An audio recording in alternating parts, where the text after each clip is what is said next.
પ્રિય આચાર્યશ્રી અને પ્રિય શિક્ષકો અને મારા વાલા મિત્રો, આજે 15મી ઓગસ્ટના રોજ સ્વતંત્રતા દિવસે હું ભ્રષ્ટાચાર ભારત વિશે થોડું કહેવા માંગુ છું.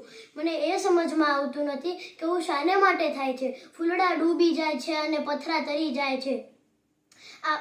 આ ભ્રષ્ટાચાર તો ભારતને ભરખી ગયો છે. આપણો દેશ સ્વતંત્ર છે, પરંતુ આપણા દેશને વધુ મજબૂત અને વિકસિત કરવા માટે આપણે ભ્રષ્ટાચાર મુક્ત સમાજ બનાવવો ખૂબ જ જરૂરી છે. ભ્રષ્ટાચાર એટલે પોતાના સ્વાર્થ માટે ખોટો માર્ગ અપનાવવો અથવા નિયમોનો ભંગ કરવો.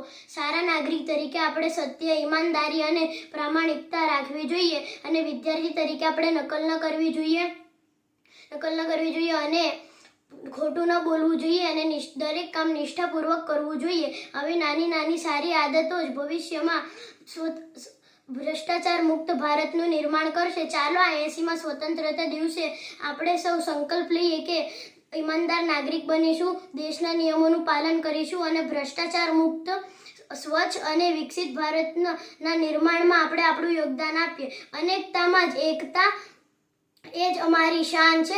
એટલે જ મારો ભારત દેશ મહાન છે. જય હિન્દ, વંદે માતરમ. જય